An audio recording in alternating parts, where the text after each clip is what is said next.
Front நேயர்களுக்கு வணக்கம். இன்னைக்கு ஃபாஸ்டி பாய்ஸ்ல அழகான ஒரு குட்டி ஸ்டோரி பார்க்கலாம் வாங்க. ஒரு ஆத்தங்கரையில 2 பெரிய மரம் இருந்தது. அந்த வழியில போயிட்டு இருந்த ஒரு சிட்டுக்குருவி முதல் மரத்துக்கிட்ட போயிட்டு, மழை காலம் வந்துருச்சு, உன் மரத்துல கூடு கட்டி வாழ எனக்கு இடம் கொடுப்பியா அப்படின்னு சொல்லி கேட்டிருக்கு. அதுக்கு அந்த முதல் மரம் இல்ல முடியாது, என்னால அனுமதி தர முடியாதுன்னு சொல்லிட்டு அந்த முதல் மரம் சொல்லிடுச்சு.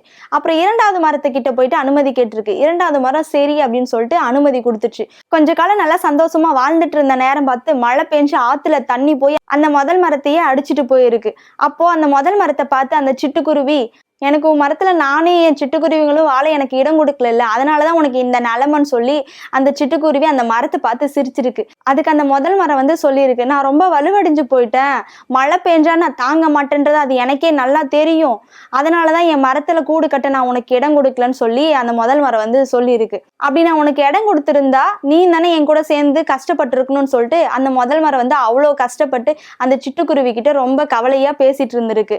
இந்த மாதிரி தாங்க நம்ம வாழ்க்கையை, நம்மளை யாராச்சும் நிராகரிக்கிறாங்க அப்படின்னா அவங்கள வந்து எப்பயும் தவறா வந்து நினைக்காதீங்க. உங்ககிட்ட யாராவது ஒரு உதவி கேட்டு இல்லை என்னால பண்ண முடியல அப்படின்னு சொல்லிட்டு அவங்க சொல்றாங்கன்னா அவங்களோட சூழ்நிலையை வந்து நம்ம முதல்ல புரிஞ்சுக்கணும். அவங்களால பண்ணவே முடியாதுன்னு சொல்லி, என்னால பண்ண முடியாதுன்னு தானே சொன்னாங்க, அவங்களோட சூழ்நிலை வந்து அந்த மாதிரி இருந்திருக்கு. இந்த மாதிரி தாங்க நம்ம வாழ்க்கையும். ஒருத்தர் வந்து நம்ம கிட்ட அது முடியாது அப்படின்னு சொல்றாங்கன்னா அவங்களோட சூழ்நிலையை நம்ம புரிஞ்சு வாழ கத்துக்கணுங்க. இதே போல ஷார்ட் அண்ட் ஸ்வீட்டா வேற ஒரு குட்டி ஸ்டோரியில் சந்திக்கும் வரை உங்களிடமிருந்து விடைபெறுவது நான் உங்கள் கௌசல்யா.